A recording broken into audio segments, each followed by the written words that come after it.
ఓం శ్రీ సాయినాథాయ నమః. శ్రీ సాయి సచ్చరిత్రము 37వ అధ్యాయము. హేమాడ్ పంత్ ఈ అధ్యాయములో కొన్ని వేదాంత విషయములు ప్రస్తావించిన పిమ్మట చావడి ఉత్సవంను గూర్చి వర్ణించుచున్నారు. ప్రస్తావన: శ్రీ సాయి జీవితము మిగుల పావనమైనది. వారి నిత్యకృత్యములు ధన్యములు, వారి పద్ధతులు చర్యలు వర్ణింపనలవి కానివి.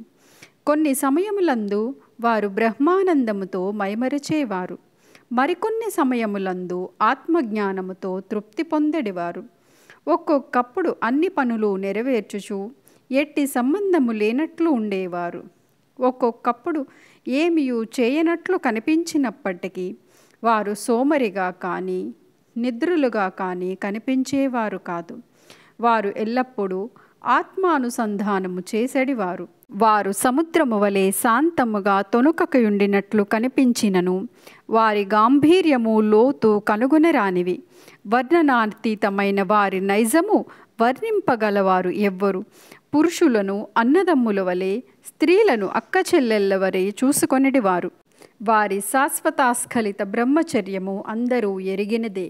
వారి సాంగత్యమును మనకు కలిగిన జ్ఞానము మనము మరణించు వరకు నిలుచుకాక ఎల్లప్పుడూ హృదయపూర్వకమగు భక్తితో వారి పాదములకు సేవ చేసదము కాక, వారిని సకల జీవకోటి యందు చూసదము కాక, వారి నామము ఎల్లప్పుడూ ప్రేమించదము కాక, వేదాంత సంబంధమైన దీర్ఘోపన్యాసము చేసిన పిమ్మట హేమాడ్ పంత్ చావడి ఉత్సవమును వర్ణించుటకు మొదలుపెట్టెను. చావడి ఉత్సవము. బాబా శయనశాలను ఇదివరకే వర్ణించితిమి. వారు ఒకనాడు మసీదులోను ఇంకొక రోజు చావడిలో నిద్రించుచుండెరి. 1910 డిసెంబర్ 10వ తేదీ నుంచి చావడిలో భక్తులు పూజాహారతులు జరుప మొదలుపెట్టిరి.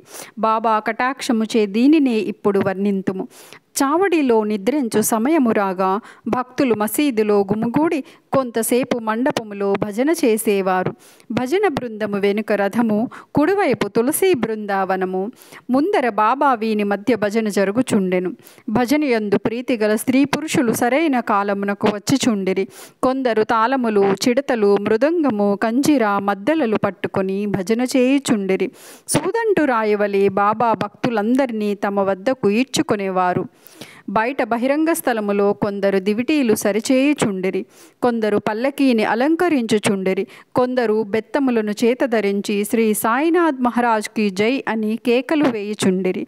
మసీదు మూలలు తోరణములతో అలంకరించుచుండిరి. మసీదు చుట్టూ దీపముల వరుసలు కాంతిని వెదజల్లుచుండెను. బాబా గుర్రము శ్యామాకర్ణ సజ్జితమై బయట నిలుచుచుండెను. అప్పుడు తాత్యా పాటిల్ కొంతమందిని వెంట పెట్టుకుని వచ్చి బాబాను సిద్ధముగా ఉండుడని చెప్పెడివారు. బాబా నిశ్చలముగా కూర్చొనిడివారు. తాత్యా పాటిల్ వచ్చి బాబా చెంకలో చేయి వేసి లేవనెత్తుచుండెను. తాత్యా బాబాను మామా అని పిలిచెడివారు. నిజముగా వారి బాంధవ్యము మిక్కిలి సన్నిహితమైనది. బాబా శరీరముపై మామూలు కఫినీ వేసుకొని, చెంకలో సటకా పెట్టుకొని, చిలుమును పొగాకును తీసుకొని, పైన ఉత్తరీయము వేసుకొని బయలుదేరుటకు సిద్ధపడుచుండిరి. పిమ్మట తాత్యా జలతారు సెల్లాను బాబా ఒడలిపై వేసడివారు. అటు పిమ్మట బాబా తన కుడిపాదము బొటన్వ్రేలుతో ధునిలోని కట్టెలను ముందుకి తోసి కుడి చేతితో మండుచున్న దీపమును ఆర్పి చావడికి బయలుదేరేవారు. అన్ని వాయిద్యములు మ్రోగడివి. మతాబా, మందు సామానులు అనేక రంగులు ప్రదర్శించుచు కాలెడివి. పురుషులు స్త్రీలు బాబా నామము పాడుచు మృదంగము వీణల సహాయముతో భజన చేయుచు ఉత్సవములో నడుచుచుండిరి. కొందరు సంతసముతో నాట్యమాడుచుండిరి, కొందరు జెండాలను చేత పట్టుకొనుచుండిరి. బాబా మసీదు పెట్లపైకి రాగా బాల్తారులు శ్రీ సాయినాథ్ మహారాజ్కి జై అని కేకలు పెట్టుచుండిరి. బాబాకు ఇరుపక్కల చామరములు మొదలగునవి పట్టుకొని విసురుచుండిరి. మార్గమంతయు అడుగులకు మడుగులు పరిచెడివారు. వానిపై బాబా భక్తులు కేలోతులతో నడిచెడివారు. తాత్యా ఎడమ చేతిని, మహల్సాపతి కుడి చేతిని, బాపూ సాహెబ్ జోగ్ శిరస్సుపై ఛత్రమును పట్టుకొనివారు. ఈ ప్రకారముగా బాబా చావడీకి పైన మోచుండెను. బాగుగాను పూర్తిగాను అలంకరించిన ఒక గుర్రము శ్యామకర్ణ దారితీయుచుండెను. దాని వెనుక పాడెడువారు, భజన చేయువారు వాయిద్యములు మ్రోగించువారు భక్తుల సమూహము ఉండెడిది. హరినామ స్మరణతోనూ బాబానామ స్మరణతోనూ ఆకాశము బ్రద్దలగునట్లు మారుమ్రోగుచుండెను. ఈ మాదిరిగా శోభాయాత్ర మసీదు మూల చేరుసరికి ఉత్సవములో పాల్గొను వారందరూ ఆనందించుచుండిరి. ఈ మూలకు వచ్చుసరికి బాబా చావడి వైపు ముఖము పెట్టి నిలిచి ఒక విచిత్రమైన ప్రకాశముతో వెలిగేవారు. వారి ముఖము ఉదయ సంధ్య వలె లేదా బాలభానుని ప్రకాశము వలె ప్రకాశించుచుండెను. అచట బాబా ఉత్తరము వైపు ముఖము పెట్టి కేంద్రీకరించిన మనస్సుతో నిలిచెడివారు. వారు ఎవరినో పిలుచున్నట్లు కనిపించెడిది. సమస్త వాయిద్యములు మ్రోగుచున్నప్పుడు బాబా తన కుడి చేతిని కిందకు మీదకు ఆడించెడివారు. అట్టి సమయమున కాకా సాహెబ్ దీక్షిత్ ముందుకు వచ్చి ఒక వెండి పల్లెములో పువ్వులు గులాల్ పొడిని తీసుకొని బాబాపైకి పెక్కుసార్లు చల్లుచుండెను. అట్టి సమయమందు సంగీత వాయిద్యములు వాని శక్తి కొలది ధ్వనించుచుండెను. బాబా ముఖము స్థిరమైన ద్విగుణీకృత ప్రకాశముతోనూ సౌందర్యముతోనూ వెలుగుచుండెను. అందరూ ఈ ప్రకాశమును మనసారా గ్రోలుచుండెరి. ఆ దృశ్యమును, ఆ శోభను వర్ణించుటకు మాటలు చాలవు. ఒక్కొక్కప్పుడు ఆనందమును భరించలేక మహల్సాపతి దేవత ఆవేశించిన వాని వలె నృత్యము చేయువాడు.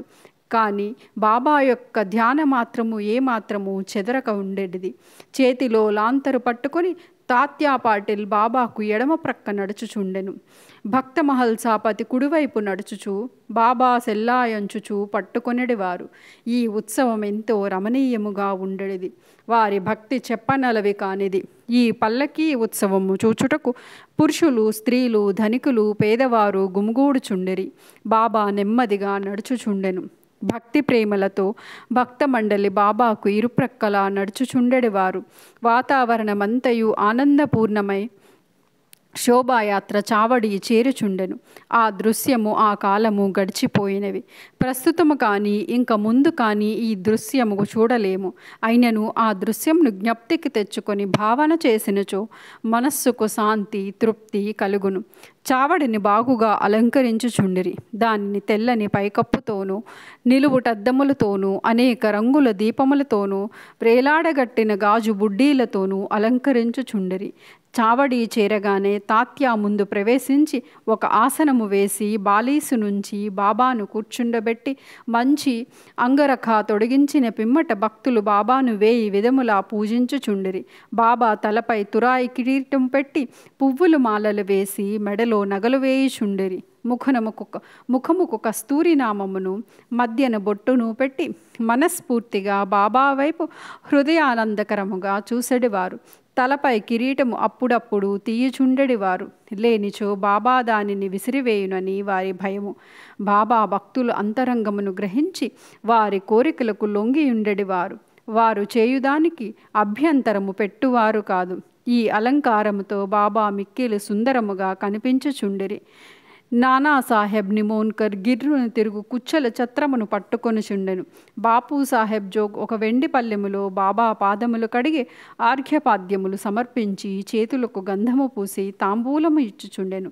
బాబా గద్దెపై కూర్చొని ఉండగా తాత్యా మొదలగు భక్తులు వారి పాదములకు నమస్కరించుచుండిరి. బాలీసుపై ఆనుకుని బాబా కూర్చుని ఉండగా భక్తులు ఇరువైపులా చామరలతోనూ విసనకర్రలతోనూ విసురుచుండిరి.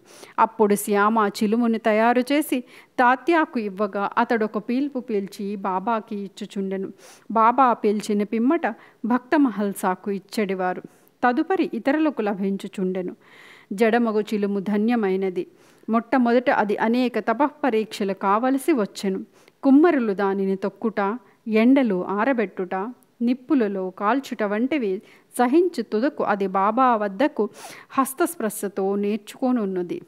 ఆ ఉత్సవం పూర్తయిన పిమ్మట భక్తులు పూలదండలను బాబా మెడలో వేసేవారు. వాసన చూచుటకు పువ్వుల గుత్తులను చేతికిచ్చేవారు. బాబా నిర్వ్యామోహము, అభిమాన రాహిత్యములు అవతారమగుటచే ఆ అలంకరణము కానీ మర్యాద కానీ లెక్కపెట్టువారు కాదు. భక్తులు యందుగల అనురాగము చేత వారి సంతుష్టి కొరకు వారి ఇష్టానుసారము చేయుటకు ఒప్పుకొనుచుండిరి. ఆఖరకు బాపు సాహెబ్ జోగ్ సర్వలాంఛనములతో హారతి ఇచ్చువారు. హారతి సమయమున బాజా భజంత్రి మేళతాళాలు స్వేచ్ఛగా వాయించువారు. హారతి ముగిసిన పిమ్మట భక్తులు ఆశీర్వాదము పొంది బాబాకు నమస్కరించి ఒకరి తర్వాత ఒకరు తమ ఇండ్లకు పోవుచుండిరి. చిలుము, అత్తరు, పన్నీరు సమర్పించిన పిమ్మట తాత్య ఇంటికి పోవుటకు లేవగా బాబా ప్రేమతో అతనిని ఇట్లనెను, నన్ను కాపాడము, నీకిష్టమున్నచో వెళ్ళము, కానీ రాత్రి ఒకసారి వచ్చి నా గూర్చి కనుగొనుచుండము. అట్లనే చేయుదుననుచు తాత్య చావడి విడిచి గృహమునకు పోవుచుండెను. బాబా తన పరుపును తానే అమర్చుకొనివారు. 50-60 దుప్పట్లను ఒకదానిపై ఒకటి ఇంకొకటి వేసి దానిపై నిద్రించువారు. మనము కూడా ఇప్పుడు విశ్రమించదము. ఈ అధ్యాయమును ముగించకముందు భక్తులకు ఒక మనవి. ప్రతిరోజు రాత్రి నిద్రించుటకు ముందు సాయిబాబాను వారి చావడి ఉత్సవమును జ్ఞప్తికి తెచ్చుకొనవలెను. 37వ అధ్యాయము సంపూర్ణము. సద్గురు శ్రీ సాయినాథార్పణమస్తు. శుభం భవతు.